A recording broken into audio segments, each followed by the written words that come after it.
If you have a dog in your house, you need to stop what you're doing and listen to this. David Hamburg is here from Mrs. Meady's, and we're talking, David, about what to feed your dogs in the summer, because we all plan our summer menus. There's barbecues, picnics, but it's a rough time for dogs because it's quite warm out there.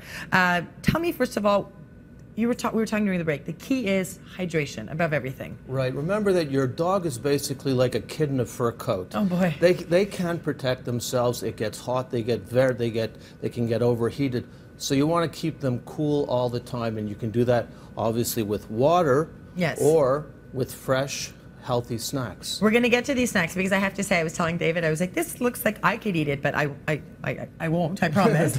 Let's talk about. Before we get to the do's, let's talk about the don'ts. I did mention barbecue season. The instinct is always to feed dogs scraps. They're there, they're begging, or they're not begging, but they're giving you that eye. They're waiting for you to drop something off the table. You're saying huge no-no. Never give them scraps. First of all, it has seasoning, it could have spices on it, and that will upset the dog's stomach.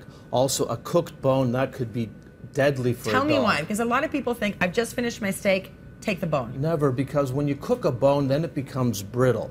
And when it's brittle and the dog chews on it, they could get splinters. It could cause a lot of internal damage. Right. So here are the healthy alternatives. One of the things that we were talking about during the break, this is actually, I could eat this, I won't, but this is mussels. Dogs can eat mussels. Yes. So tell me about these little cakes here. Okay. Well, these cubes, they're fresh PEI mussels. They're whole mussels, and they're cut into cubes. And they're a great snack for the dog, very high in moisture content, and it's a super dose of omega, which is really good for them. Never thought of that. They love them. Cats too. Cats as well? Cats too. Listen, these are little sushi rolls. These are Mackies. Yes, there's a sushi for the discerning dog. Now what that... For the distinguished dog. Yes, the distinguished dog. So what is this basically? What it is, it's basically you have beef or veal with carrots and apples wrapped in a delicious lamb casing. And so you can go to the butcher and ask him for the lamb casing, presumably. You could. It will be challenging to make, but you could. All right. And what are these little meatballs all about here? Oh, these meatballs. These are delicious beef balls with. These ones are mixed with blueberry, banana, beets. And blueberry, banana, beets, and beef. Yes. So normally not what you would find in your meatball, but you're saying that the fruit's important. Why? Well, first of all, dogs actually have a sweet tooth. Ooh. Yeah, they love apples. They love watermelon, and so this addresses the dog's sweet tooth, but it's also healthy and it's full of it's bursting with water, okay? So hydration is key.